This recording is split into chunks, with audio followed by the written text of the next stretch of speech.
become due to the fact of someone dies or that the person in debt dies, as long as there is a guarantor or collateral.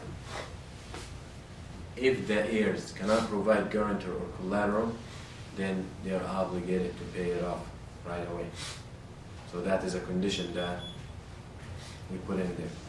قال المؤلف وإذا أراد يعني المدين سفرا يحل قبل مدته إلا أن يوثق بذلك يعني برهن أو كفيل.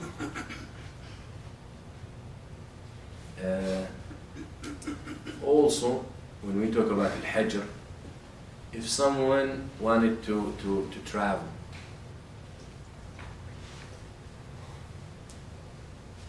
I'm in debt and I want to travel, voluntarily travel, not obligatory, just want to travel.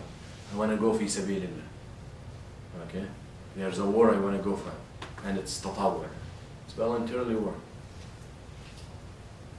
While I'm gone, my debt is due.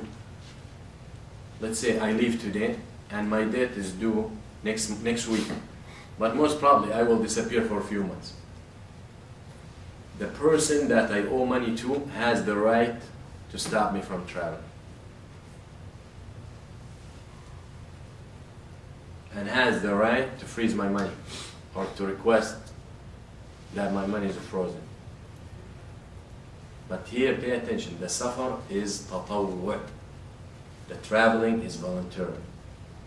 Okay? It's not obligatory. Safar is tatawwu'.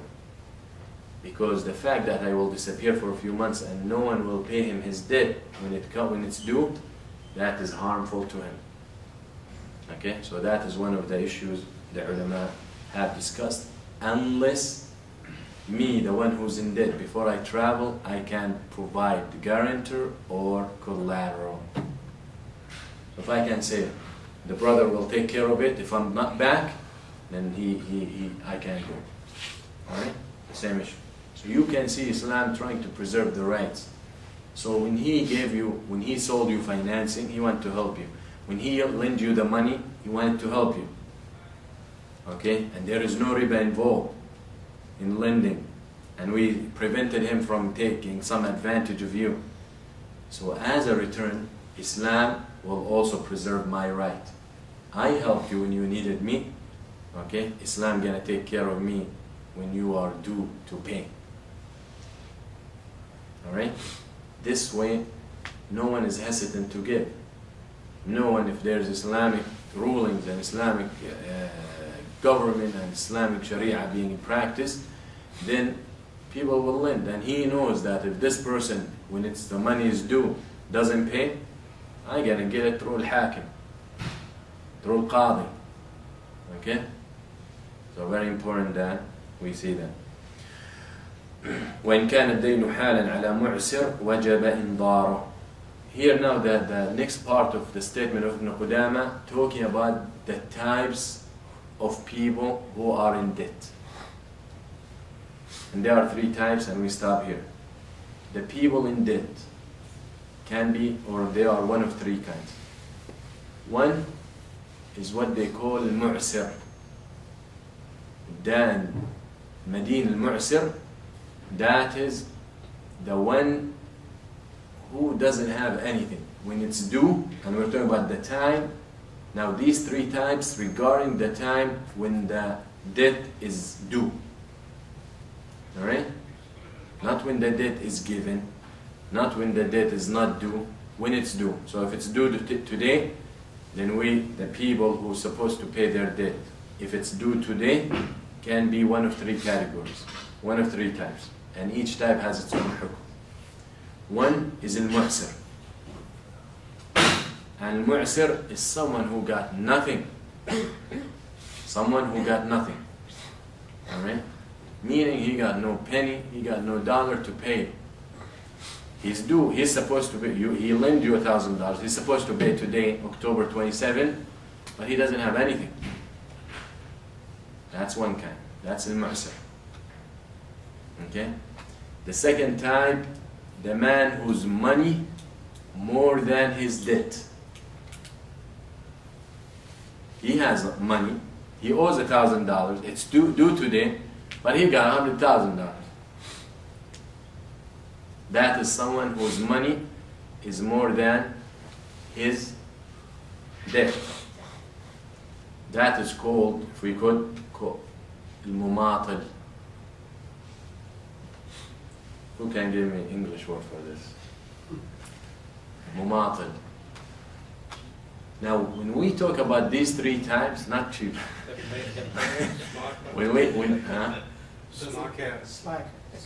Slacker.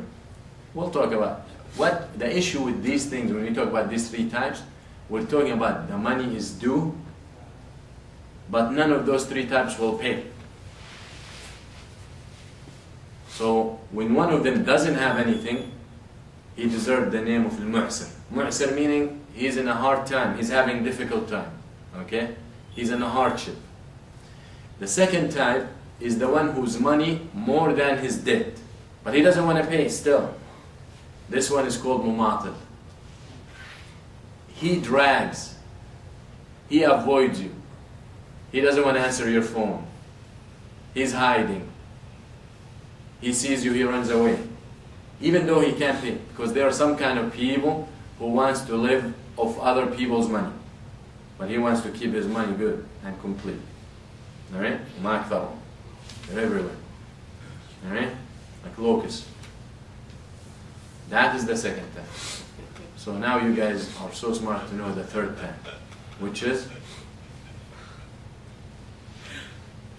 the one who owes more than what he has. The one whose debt is more than his money. Now that is not the first one. The first one got no money, the mu'sir. The second one, his money more than his debt, so he can pay. The third one is whose debt is more than his money. He owes $10,000, but he only has $1,000. What do you think the name for this guy?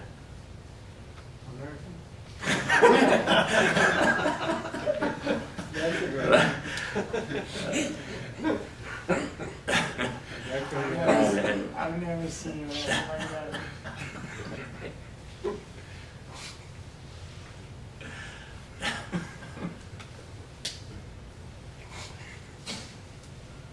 Like they used to say, Alhaq Allah sinnak. The third type is when his debt is more than his money.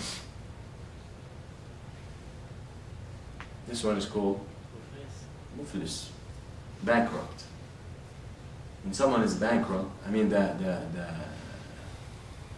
street language, when we say bankrupt, that means we think he got nothing. No, he got, most people who declare bankruptcy, they got a lot of money. They just don't want to pay, right? But the only way, most probably, I don't know the laws, but the way that they have to prove that they deserve bankruptcy is they have to provide that they cannot pay it off, right? Okay? But anyway, that is the third type. So we have the mu'sir, who doesn't have anything. We have the mumatil, whose debt is less than what he has. He has more money than his debt. That means he can cover his debt fine. And the third is al-muflis, the bankrupt. And that is the one whose debt is more than his money. Meaning if he wants to pay his debt, it will eat all his money. Alright? And when it comes to paying their debts and they refuse, each one is treated differently by the law of Islamic Sharia. In the Western law, everyone is the same. In Islam, it looks at the situation and looks at the condition and looks at what's happening and looks at the mu'sir, the one who cannot pay. And if he has, he would. Different than the one who has, but he doesn't want to pay. Different than the one, if he paid everything, he will end up mu'sir. So, and we will see what Islam came to solve this problem and how the Sharia will treat each one who's in debt, who might fall in those categories. That is next time, inshallah. أقول قولي هذا وأستغفر الله لي ولكم وصلى الله على محمد جزاكم الله خير السلام عليكم ورحمة الله